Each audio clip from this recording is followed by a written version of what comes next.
Morning,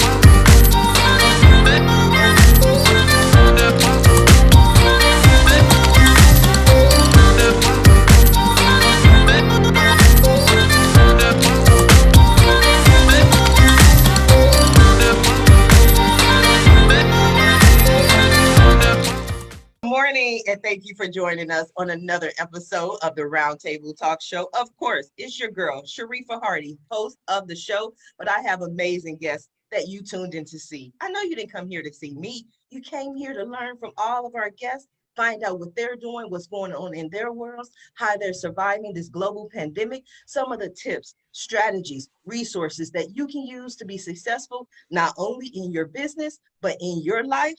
And we're going to learn from the experts. But before I go ahead and do my job, which is hosting the show and introducing our guests, I need you to participate and to support the show by sharing the show. And don't just share the show. I need you to be an active participant, right? Yes, go to your roommate. I know it's early in the morning, 8 o'clock in the morning here on the West Coast.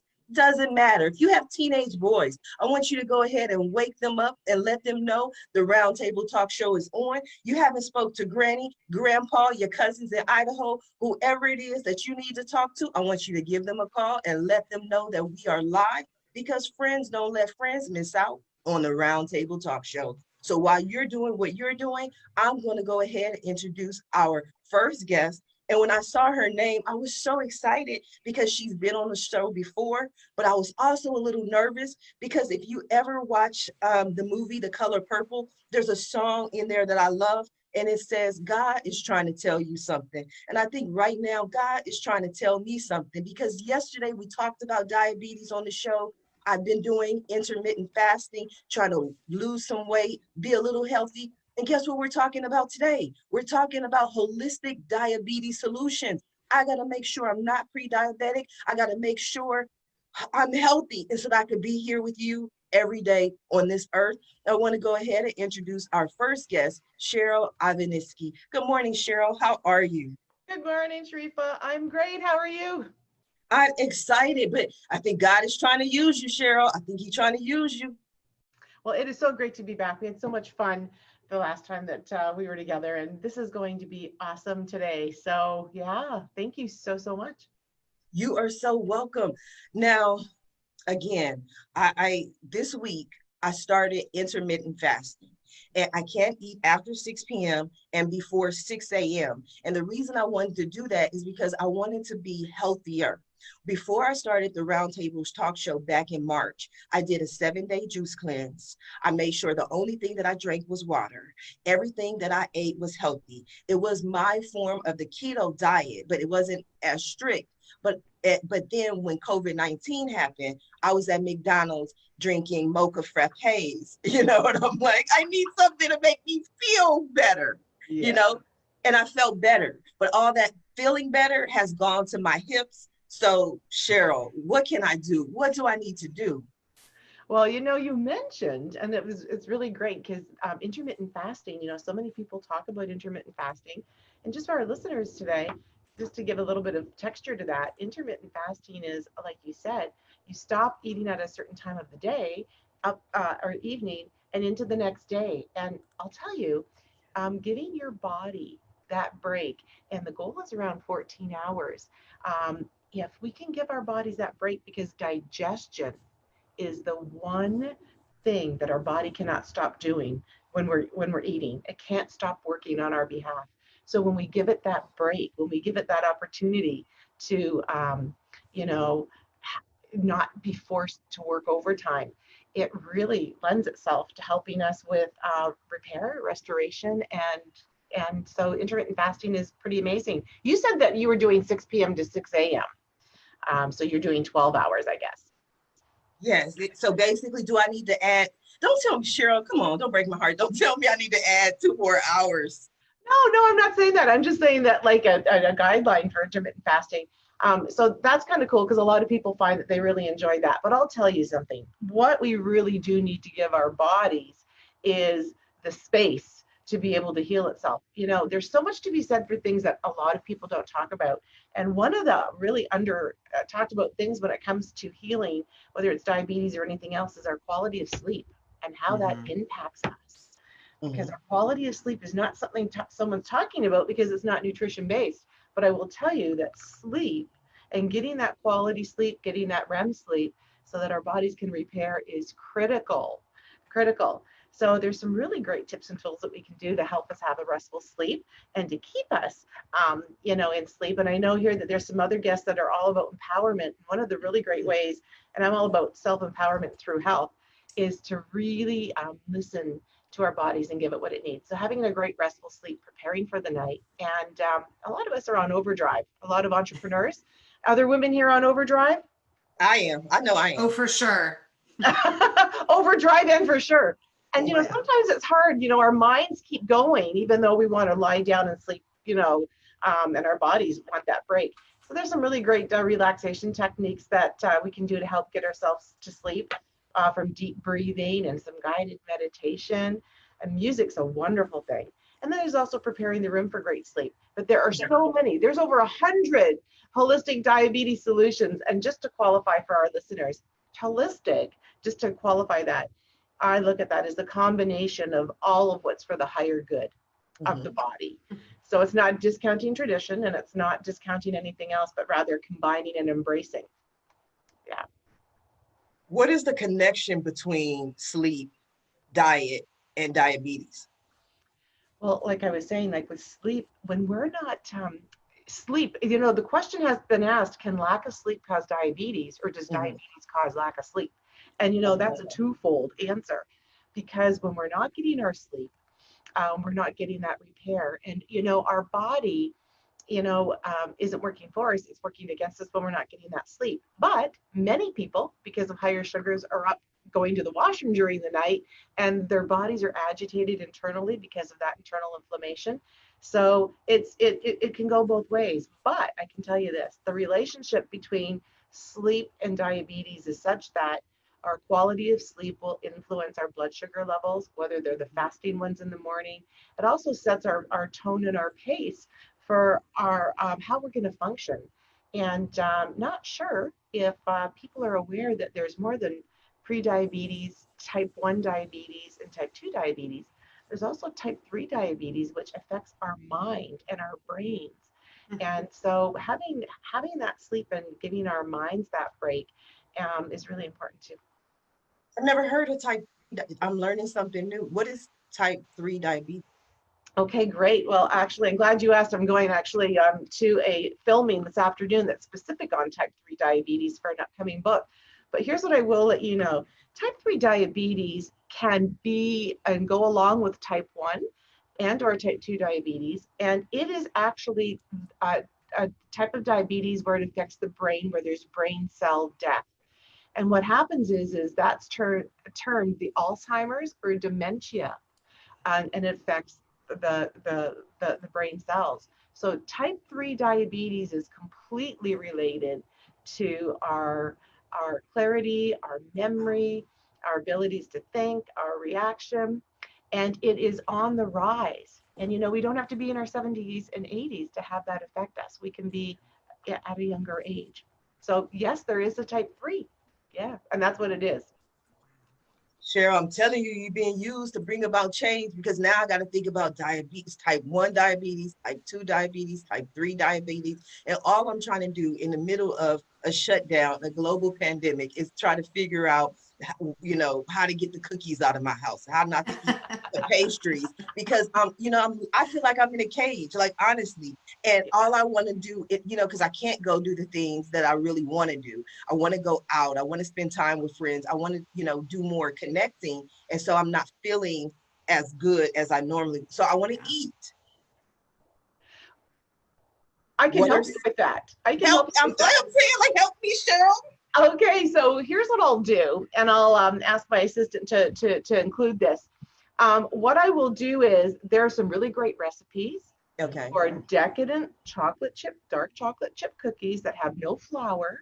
They're made with chickpeas, and they are delish. So I want that recipe too, please. I do too. Okay, so you know what? We can have our dark chocolate and eat it too, and we can actually enjoy and satisfy our cravings and things like that with really healthy swaps. And we weren't raised with healthy swaps, right? We were raised with Yeah. what's available. And that's what we know. But in my upcoming cookbook, actually, which is going to be amazing, it's going to have so many great swaps. Would you like me to include, some information today or a link for people? And I'll also send it to you for that wonderful dark chocolate chip recipe and a couple of other really great snacks that can be easy and can be done in 2 minutes. How about that? Absolutely. Absolutely. See, that's what we Please. need.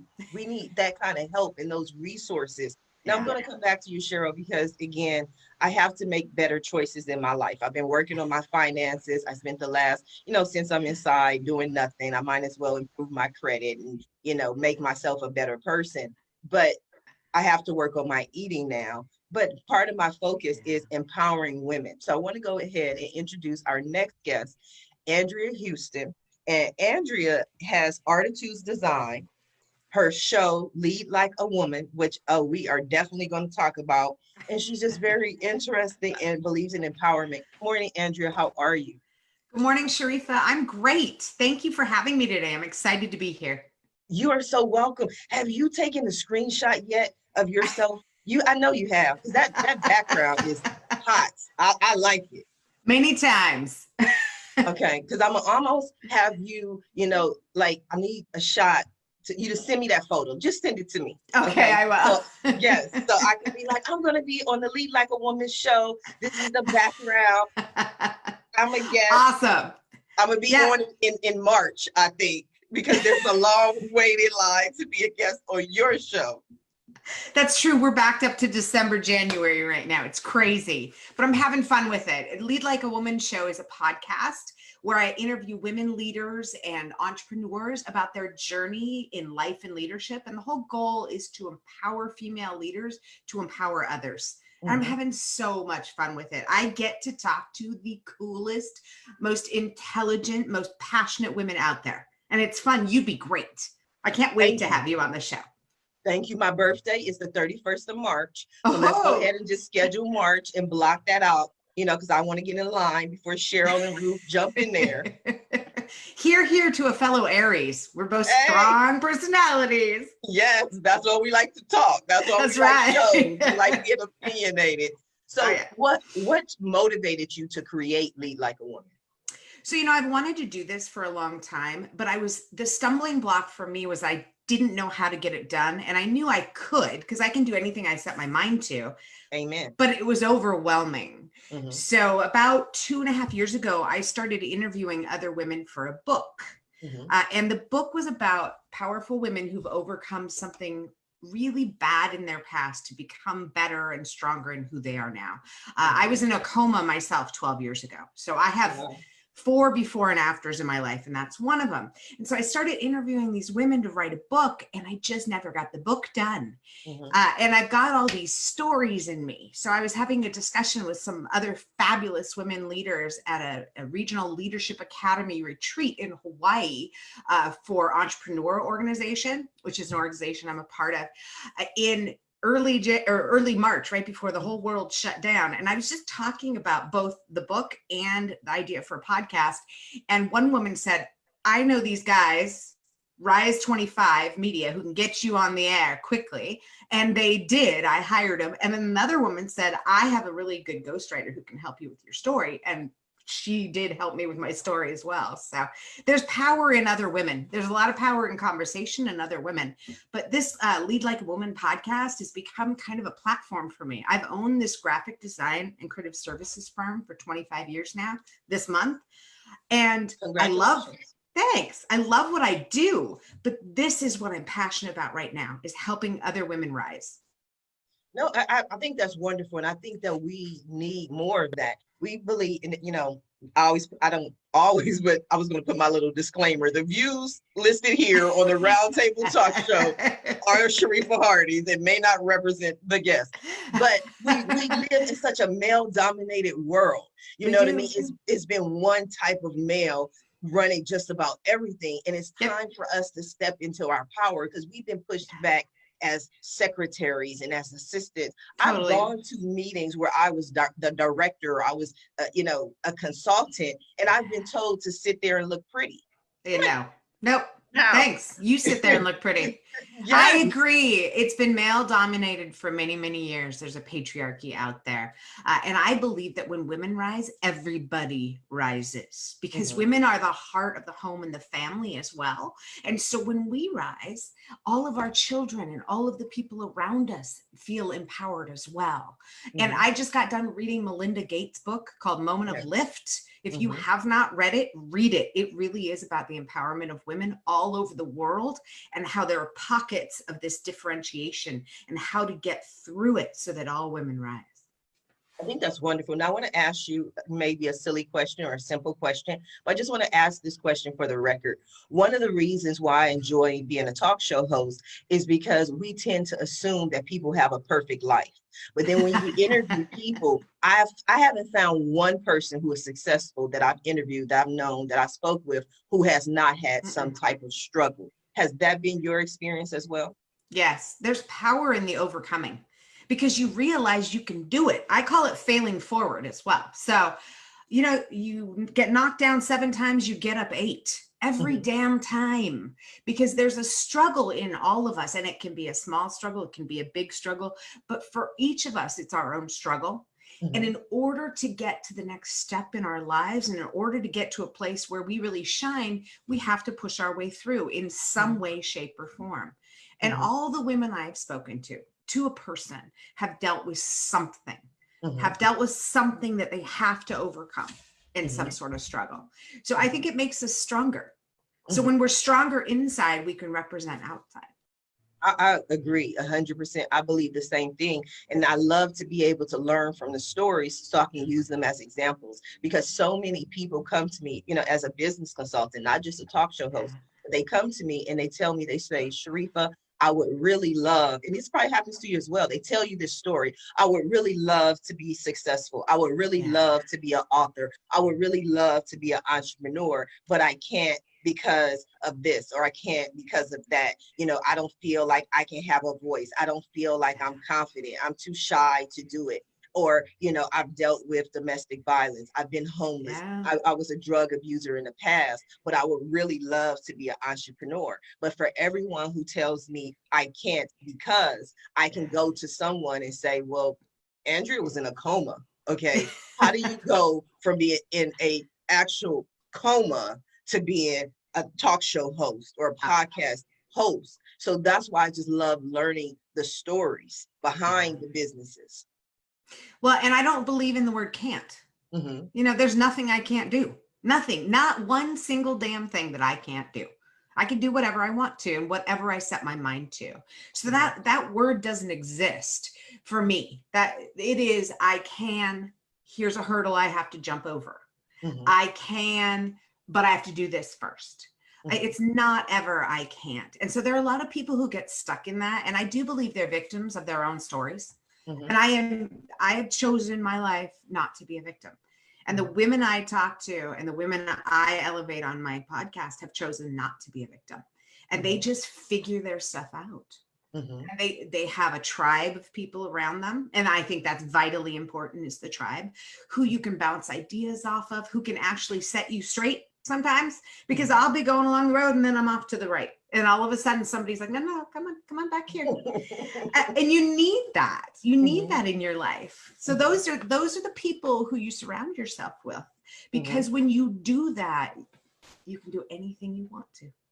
I agree. And people always talk about you shouldn't have yes people around you. And I always laugh because I say, I don't have yes people. I have yes but people. That's right. That's what I call them. Because the people around me, my tribe, my support group, whenever I have an idea, they never tell me no. But they say, Sharifa, yes, that's a great idea, but have you considered this? Have you thought about that? Have you, maybe you should do it this way. And I love that they don't just tell me anymore, because I built my first website in 1994. Back then they told me I was lazy because I didn't want to go and get a job. I wanted to be a stay-at-home mom.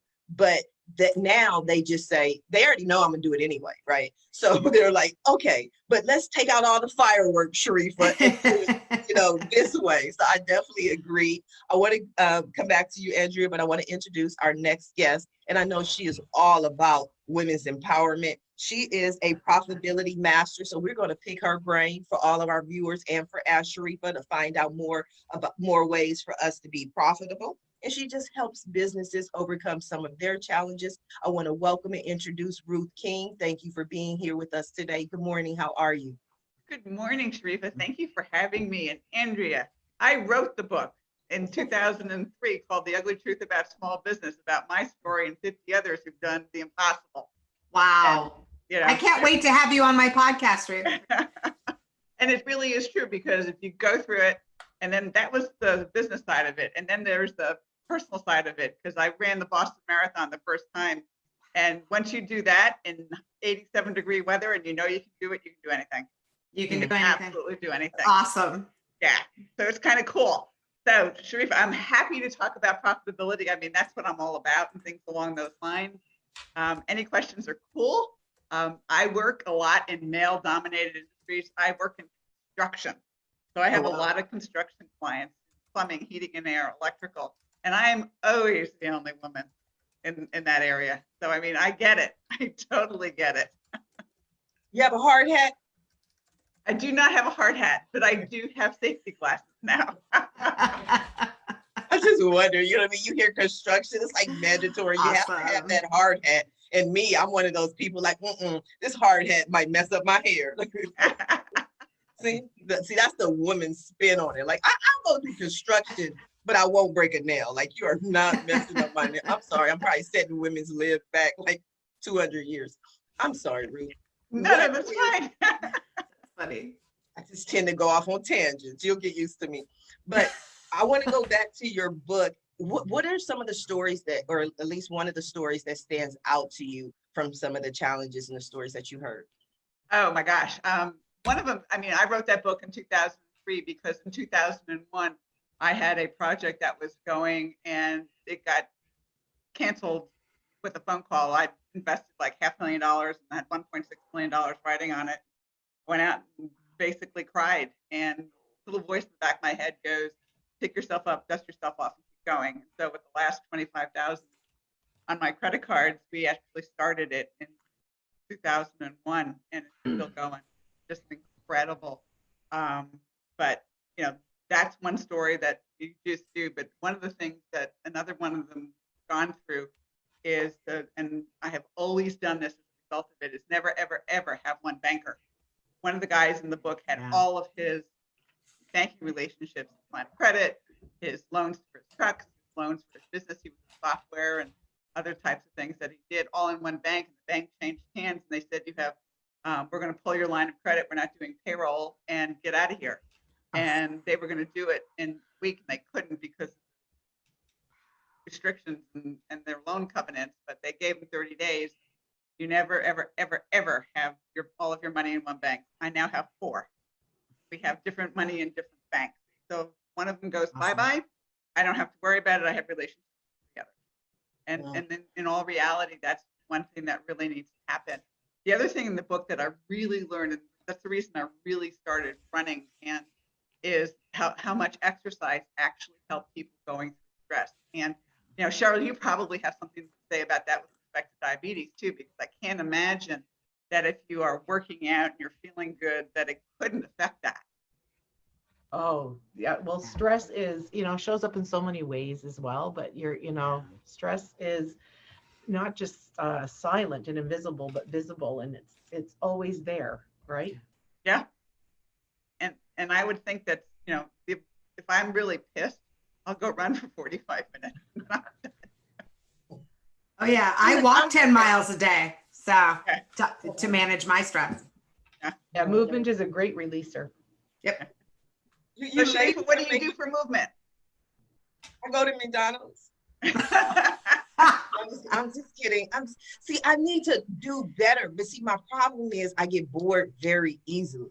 Like I see a squirrel, and then like even now on the show, I'm like, okay, so I will start something. I was, because I live walking distance to the beach. So for 30 days, I was walking to the beach every day. Every day became 4 days. 4 days became 3 days. Oh. Now I haven't walked in a few months. So it's just me developing better habits and actually sticking to those habits. I'm trying to get back to some of my old ways. I ran cross country in high school, and people don't understand cross country in California, especially, is different than running track. People think it's not. It is not just because the endurance that your body requires, but I always tell people, when you're running track, when you get tired and you get finished, you cut across the track and you go home.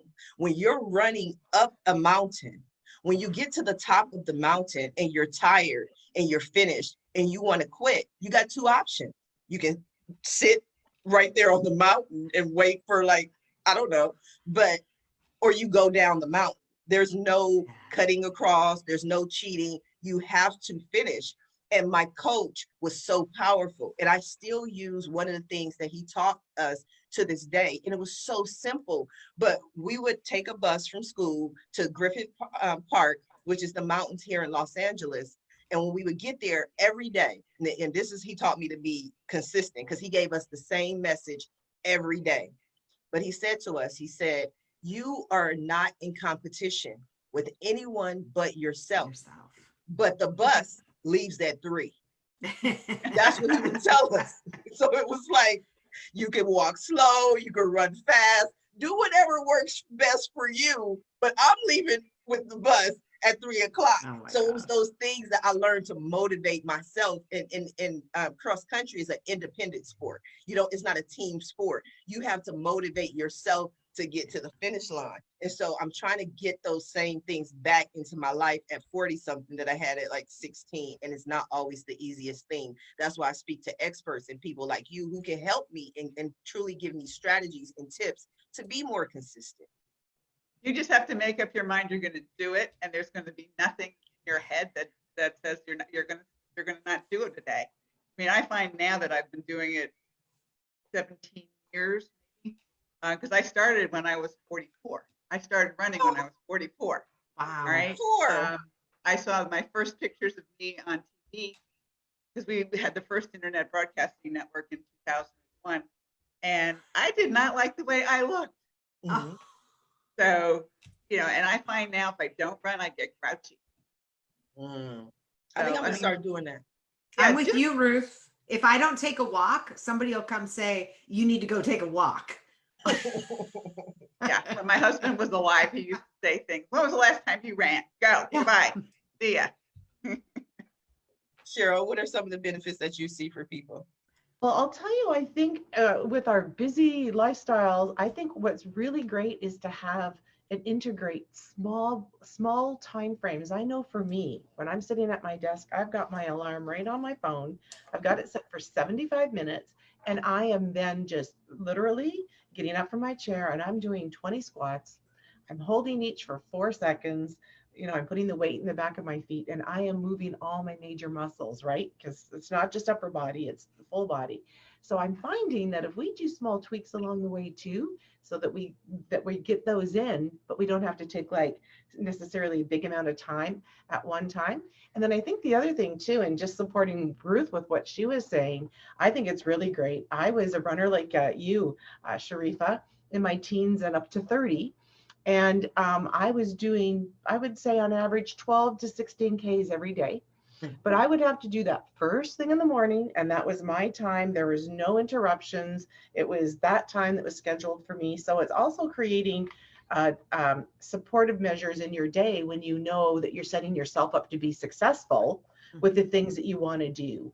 So I think that, those are a couple of tips that are really important. But I think that making things simple and doing fun things too, like I have a reflexology mat under my chair all the time. I use little roller balls. So it's, using little tools that keep you in movement. Would you all agree?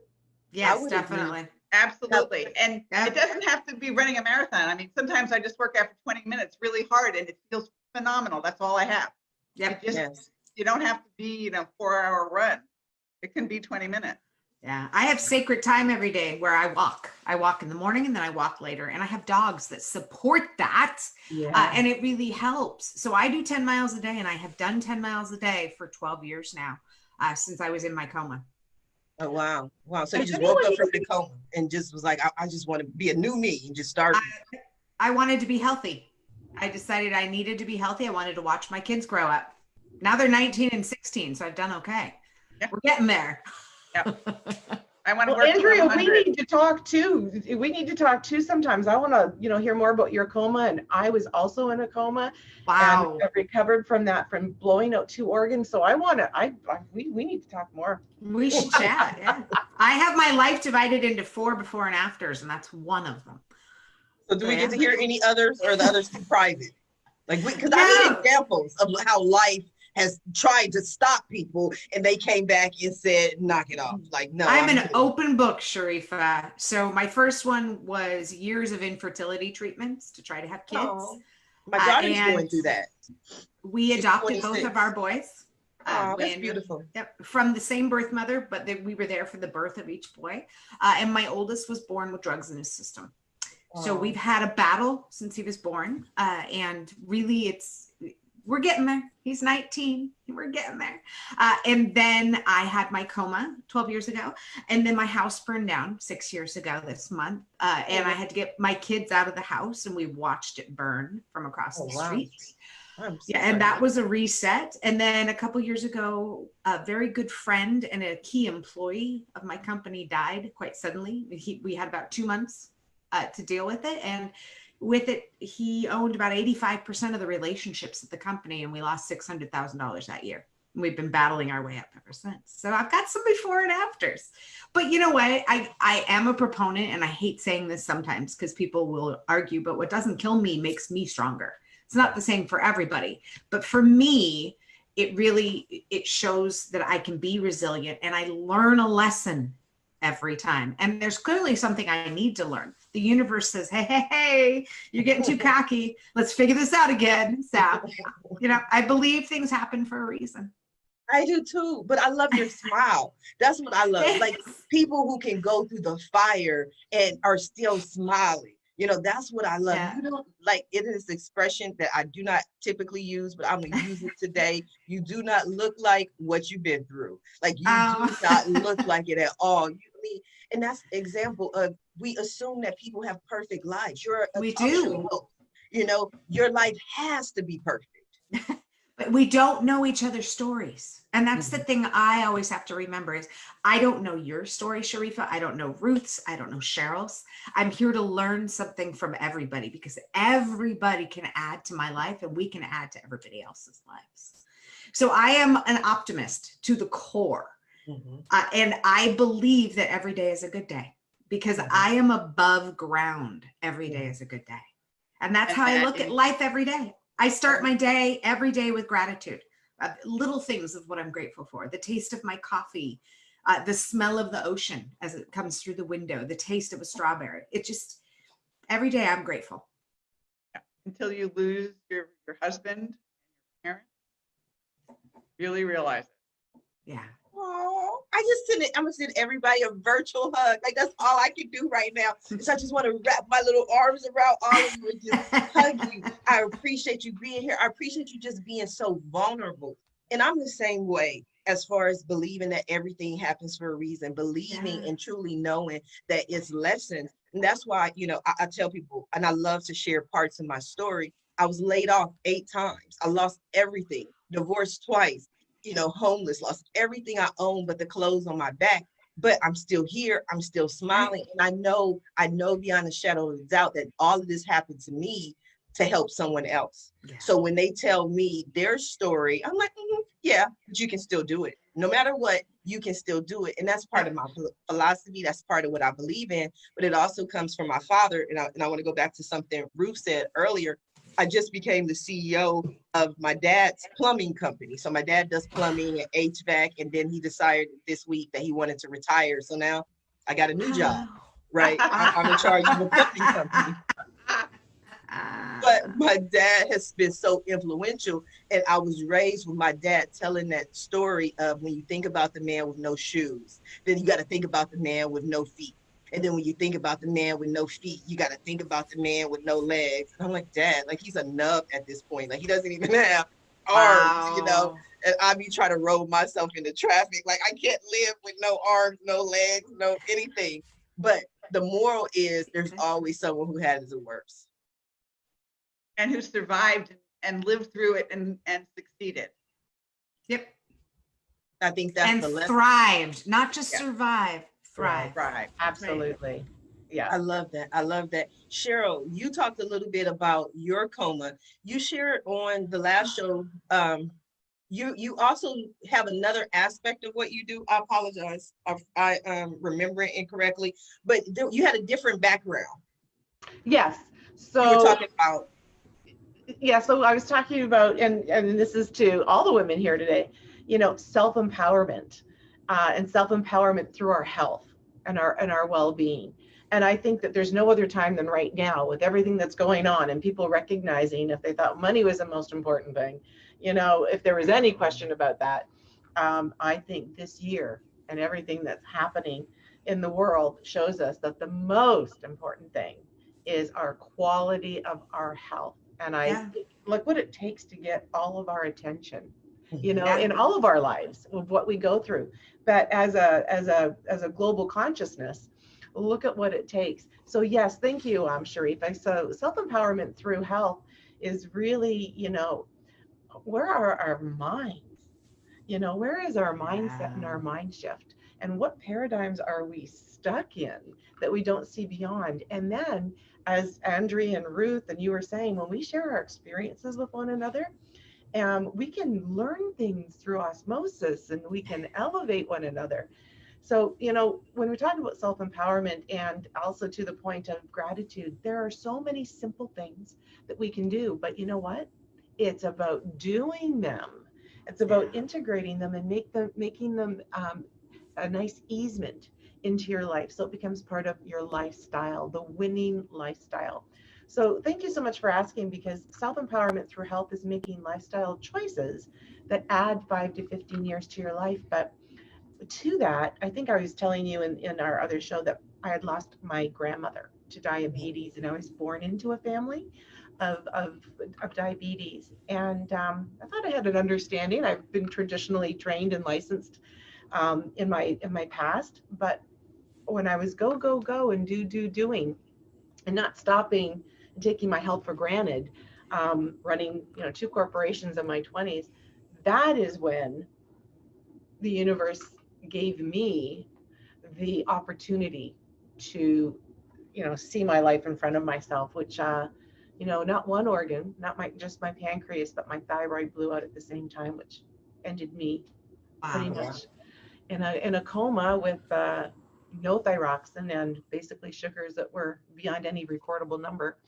in history. Wow. So look what it takes to get our attention.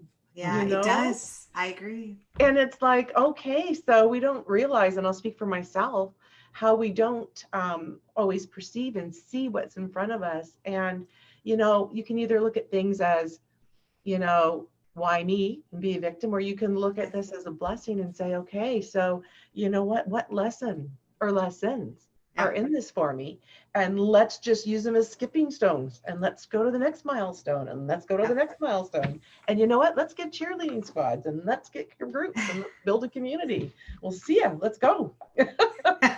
So so that can really something like that, and everyone has their own different life experiences, but I know that for me, with self-empowerment through health, and because I'm hooked up to a machine that I need to survive every day, I realize how delicate life balance is.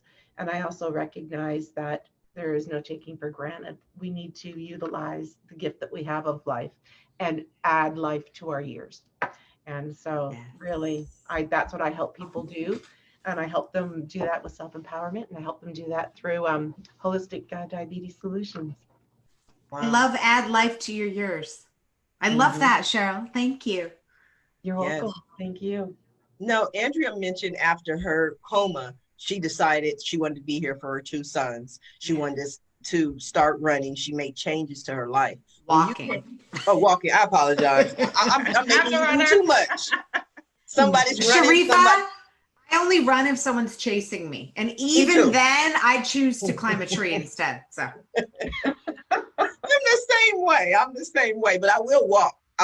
Me too. That's what I was doing. Walking to the beach and threatening to catch an Uber on the way back. Like that was my threat. I'll catch an Uber.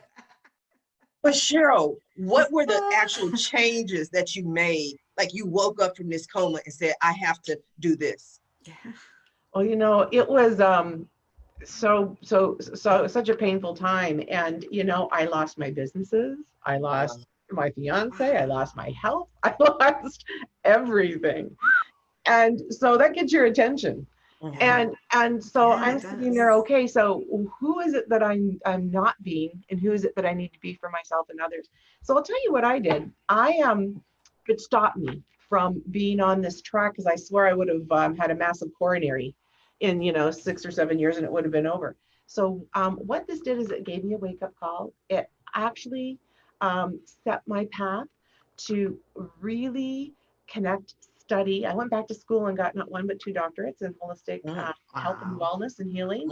I studied mindset and mind shift with some of the world leaders today. And what that did for me and the changes that it made is it made me completely shift. I mean, I'm talking a complete change. It made me look at the quality, because I was maybe operating on 4.5, 5.5 hours of sleep, always on a flight somewhere. It really started to show me what I wasn't doing and what was missing. And then with holistic health and looking at the most preventive ways, because the prognosis I got was grim. You can expect, Cheryl, in 5 to 10 years that, you're going to go blind, and you can expect these circulation issues. And I said, thank you so much for your information, and I'm not volunteering. I will go.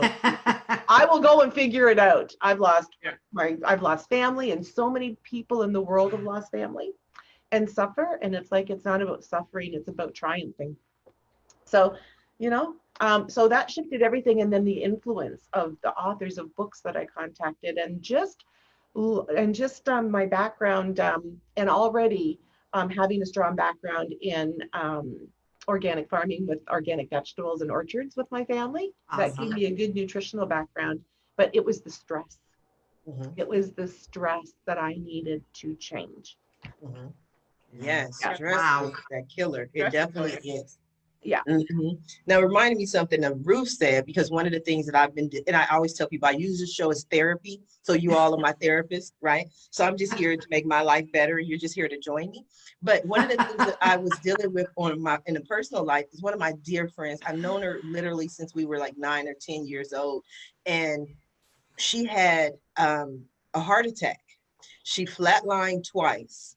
She woke up this is my friend, I know, like she woke up 3 or 4 days later to find out that her husband died from a heart attack while she was in the hospital. Oh my goodness. Yes. So I went to his funeral, and I said it really affected me. I didn't know him very well, but I had went to their wedding, and now I'm going to their funeral. And it was just so heartbreaking to me. Like Ruth was saying, like she had to bury her husband.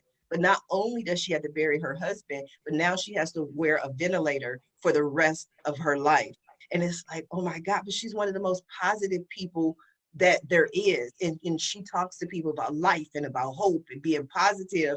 And there's something in me, and I know it's wrong, but sometimes I look at her and I'm like, how can you be so happy? Like, just, you know what I mean? Like your life just fell apart. I know Ruth was talking about that earlier, like losing a spouse, losing a husband. And Ruth, you're so positive. You're you're smiling. You're like, the life is good.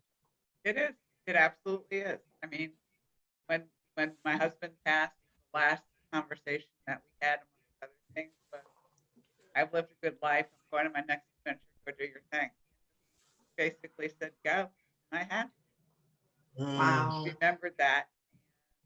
Really a situation that happened. I've taken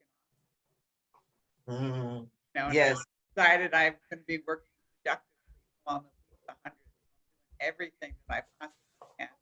Eating right, doing the exercise right, keeping my mind right, trying to keep stress down, to be able to make it past 100. I have too many things I want to do. Did you create a bucket list? Oh yeah, I have a huge bucket list. It all goes around helping businesses get and stay profitable.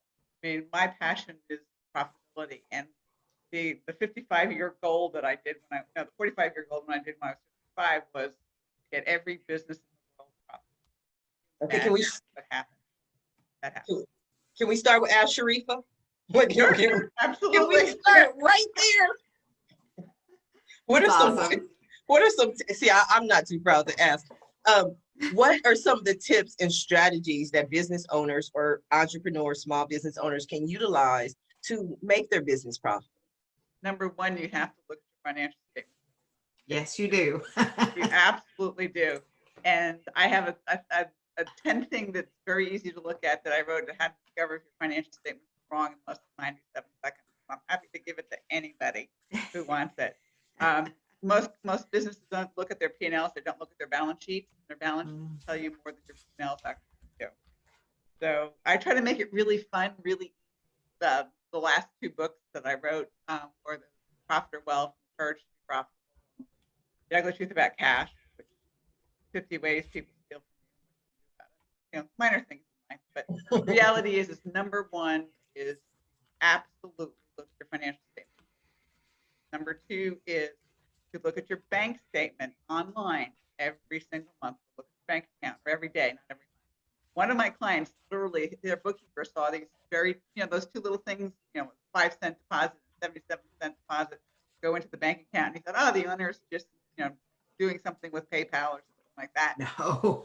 Turned out, next day, the bank calls them and said, did you authorize this $50,000 withdrawal? Like, Wow. no. And so, if you see that and you didn't do something, you need to call your bank immediately and they will shut down your account. They were just trying to see whether it was a valid account. Sure enough, It was. Absolutely, it was. So do that and then send your bank statements home if you've got somebody balancing your checkbook. Bookkeeper should never, ever, ever have check signing authority. And you get your bank statements at home, look at the checks. These days, the market sure that there's nothing screwy on the bank statement. That's where I would start. And I learned that the hard way, Ruth. My very first employee stole about $12,000 from me. Oh, wow. I'm sorry to hear that. It was well, it wasn't actually, that was my first employee. So that was 15 years ago. I was sole proprietor for 10, but I was an idiot and I didn't check my finances and I didn't keep track of them. So, and I have seen people who look like grandmothers that you never, ever, ever think stole. I look at, there's 2 things. There's either what I call the 99% and the 1%.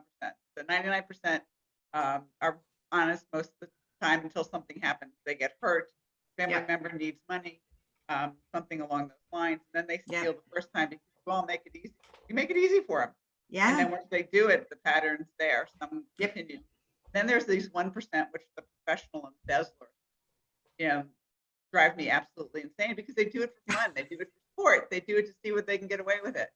And it's horrible. They're there to watch what you're doing, and they're probably phenomenal bookkeepers. One day, if they hear, you understand why either they've stolen all they can or they can't steal. One of the 2 things happen. From that perspective. The other thing is if you're hiring a bookkeeper, go back, do a background check 15 years because most only go back 7, and embezzlers are incredibly. Wow. Those are good things to know and to keep in mind. Andrea, from a mental space, I want to know before I ask that question, I'll share this experience quickly. I always had this struggle between being an employer and just being an entrepreneur, because I always feel like the people you're working so hard for, you're trying to create jobs for them so that they can feed their families, that they can pay your bills. And then now you're dealing with workers' comp. Now you're dealing with theft. You're dealing with late employees. You're dealing with employees who call off sick 3 days out of 5. You're dealing with all these issues for the people that you're trying to help. How do you mentally keep going after somebody embezzles from you? Well, okay, for one thing, I believe that happy employees make for happy clients. So I focus on my employee health, mental, physical, everything else. And when I first had that experience with this woman who came on and was recommended to me by different people in my life who didn't know each other, I thought, hallelujah, she's going to be amazing. And she absolutely was not. Mm-hmm. It was a lesson for me. I have learned how to hire by learning how not to hire. And I keep getting lessons. Let me tell you, the universe likes to throw them at me so I can bat them away. What is that? The Maya Angelou said, always keep one hand free so you can throw back the balls that sent your way. So, Dr. Maya Angelou also said, when people show you who they are, believe them. Believe them. I agree. So it took me a while to bounce back because that story has more to it. My very best friend was my bookkeeper, and she enabled my employee to steal from me. Aww. So I lost, she was the maid of honor in my wedding. So I lost her as well in the whole process. And what it made me realize is that I needed to know what was going on. I needed to not just trust somebody to do what they say they're going to do, but trust but verify. It's the same thing I have to do with teenagers these days. Yes. But trust but verify. So my second person that I hired for that in that role ended up throwing a chair at a contractor and getting us into a lawsuit. And I hadn't done a background check. She'd been in jail 7 or 8 years before. So I should have done that. So I have learned how to do background checks now too. I've learned how to check references. I've learned to trust but verify. When I was in my coma, I had just hired someone to be our creative director, and he tried to take the company from me by undermining everyone else while I was ill. So, you know, it's really hard to keep on top of things. Now, I would say have people you really do trust. Like one of my employees has been with me for 15 years, 14, 15 years. And I trust her with my life. So have those people around you as well who can also say, hey, open your eyes, lady. You're not looking at something right. You need to look harder. So, you know, I like to listen to people who I believe have my best interests in mind, even though they always have their best interests in mind, because generally speaking, people care. The people who care about you and who want your success are far greater than the people who don't. So there's that element of really believing that, but there's also the element of being cautious. And I think they go hand in hand. I agree. I think not only to add to cautious, but to include educate yourself, because what I find and what I talk to entrepreneurs primarily about, because entrepreneurs, in my opinion, and you ladies correct me if I'm wrong or if you had different experiences, but entrepreneurs tend to do more out of passion. Like I have a passion for motorcycles, so now I'm gonna open this motorcycle business. I really love ice cream, so I'm gonna get this ice cream store. But it's their passion, you know what I mean? I love to do hair. I love to make people look nice. So now I want a beauty salon, but they don't take the time to take any classes. And I tell them, no matter what you love, learn the business. Learn that it's business, just like they talk about Hollywood. It's the business of Hollywood. Anything that you do, if you don't learn the business, if you can't, you know, you can't. Everybody is not necessarily going to go to school and get 2 doctorates. I would love if they would. That's wonderful. I need to go get higher education myself. But take an accounting course. Like to me, an accounting course is no accounting courses. No accounting course. No. What? No. Go take a bookkeeping class at a community college. Okay, wrong word. Bookkeeping. Like learn how to handle your books. Or read my books. Read my books. They'll take you in English. Read Ruth's book. You have, I saw you waving something. Did you have the book? That one? Yeah, hold it so we can see it. Okay, you got to speak. Okay, so the camera will come to you. Yeah, it's Courage to be Profitable. Okay. And Profit or Wealth. I love the wine glass. Like you call it wine glass. Yeah. Like I see wine and money.